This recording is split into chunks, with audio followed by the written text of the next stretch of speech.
pues fue la clave de esa concepción del cielo. Ahora, aunque esto es una discusión no resuelta, ¿no? Porque hay colegas que piensan que no tenían ese conocimiento. Exactamente, de la aunque eclíptica. Probablemente sí lo tenían. Pero, ahí sí, yo no puedo citar un texto donde los mayas digan la eclíptica. Para nada. Pero entonces yo no estoy muy de acuerdo con esa idea de que el espíritu del muerto se va por la Vía Láctea. Es bonita. Es muy bonita. Pero no encuentro fundamentos en los datos. Y si uno no se apoya en los datos, pues se va a decir que... Sí, no, puedes decir lo que quieras. Que el señor de Palenque vino de Marte, ¿no? Sí, claro. Ahora, por ejemplo, en Sudamérica la Vía Láctea es muy importante. Y a lo mejor se inspiró por allí. Y lamentablemente en México no se tienen muchos testimonios actuales sobre creencias astronómicas. No se han conservado tantos. Bueno, los mayas... más entre los tzotziles sí, y... No, los mayas antiguos, le llamaban el sacbé del cielo a la Vía Láctea. Sí, sí. O sea, el sacbé quiere decir el camino blanco del cielo. Sí. Y sí, pues ahí se inspira también. Sí. Pensaban que era la serpiente.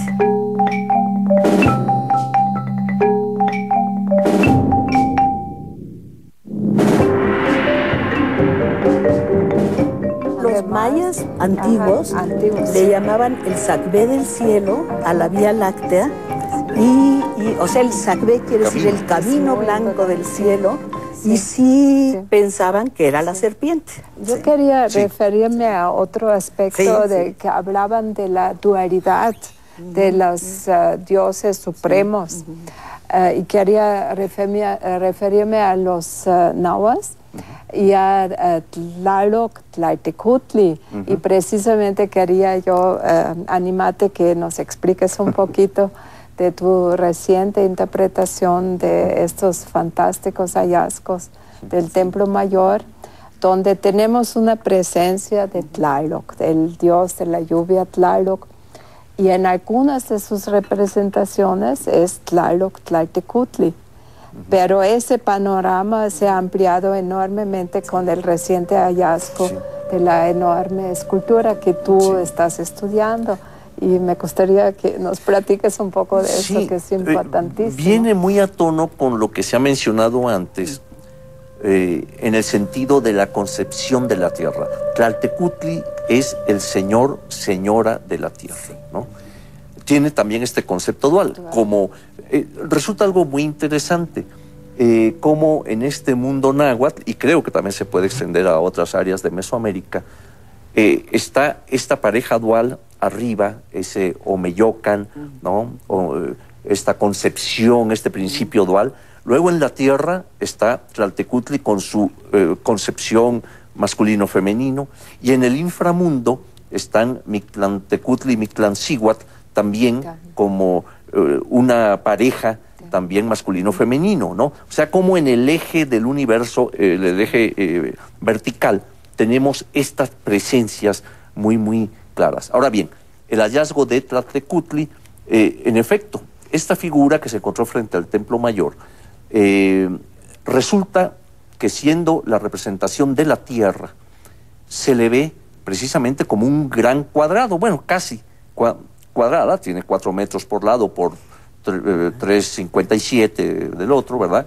Y representa a la deidad, como bien sabemos, esta posición con las manos, con sus garras, ¿verdad?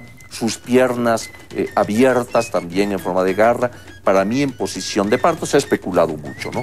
Tiene una oquedad en el ombligo, que esto es muy interesante, y cuando salió, bueno, analizándola con Leonardo López Luján, quien está a cargo ahora de los trabajos, vimos que podría tratarse de la lápida mortuoria de un tlatoani mexica. Nada más que la posición de la pieza tiene la cabeza enorme, ¿verdad?, hacia el lado poniente y sus piernas abiertas hacia el oriente. Entonces, ¿cuál es la idea de esto?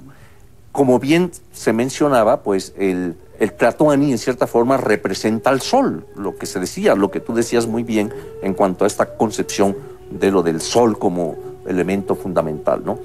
el Tlatoani muere y entonces la función de esta tierra es devorar a los cadáveres. Es la gran devoradora de los cadáveres. Los devora, entonces, siendo el sol, el Tlatoani cae por el poniente, donde es devorado por la tierra, ¿no? Entonces pasa a lo que se decía, al nadir, en donde va a entrar a la matriz de la diosa, donde va a sufrir una transformación para ser parido por el oriente, donde tiene sus piernas abiertas, va a parir al nuevo sol, por el oriente sale el sol, en la figura de Moctezuma II, ¿no? El nuevo Tlatoani, mi abuelito. Sí, claro. Entonces, allí, en la figura esta monumental, impresionante, además se han encontrado ya los colores en ella, que muy bien conservados, ¿no? Por todo el equipo que tiene allí Leonardo, pues es una concepción interesantísima. Hay algunas cosas que todavía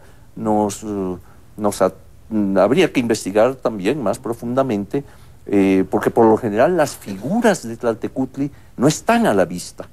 Fíjate que siempre tienen que estar, sí, boca abajo, y esta está boca arriba. En contacto directo pero con la tierra. Además, yo creo que les daba tanto miedo la función de la diosa, que era la devoradora, que no hay un culto. O sea, yo no he visto en ninguno de los meses que se le dedique a ella.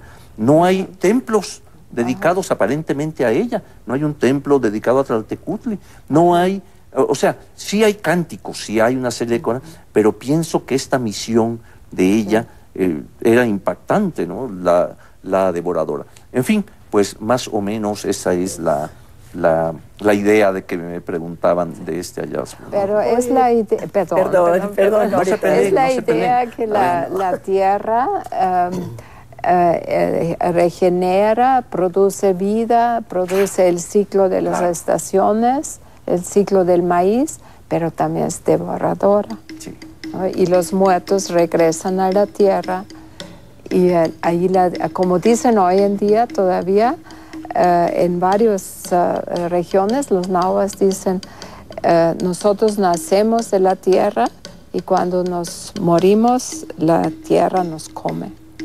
Y realmente es un concepto bello, sí, de un ciclo de vida y muerte, claro, y de reciprocidad. Sí.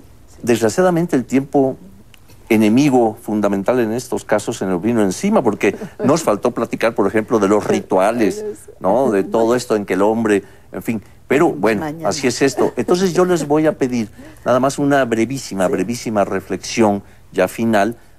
Si tú quisieras hacer una reflexión de todo lo que hemos hablado, un resumen pequeño. Pues estamos viendo que hay una complejidad enorme acerca de la cosmovisión, religión de nuestros antepasados, porque yo considero que sí. Yo creo que a ti no te toca, Johanna, pero a los otros tres sí nos toca de que somos, de que fueron nuestros antepasados y que sí tuvieron una civilización muy desarrollada, sobre todo en lo que hemos estado comentando, ¿no? Acerca de la astronomía, de los conocimientos acerca de la naturaleza, de ese descubrimiento maravilloso del maíz que tan pues atacado está últimamente y que ojalá podamos hacer algo para salvarlo de los transgénicos. Claro. Johanna, una última reflexión. Bueno, hay descendientes hoy en día, los pueblos indígenas de México, si bien no es directamente una continuidad de la cultura, porque ahí hay mucha influencia, mezcla, sincretismo en la actualidad. Sin embargo,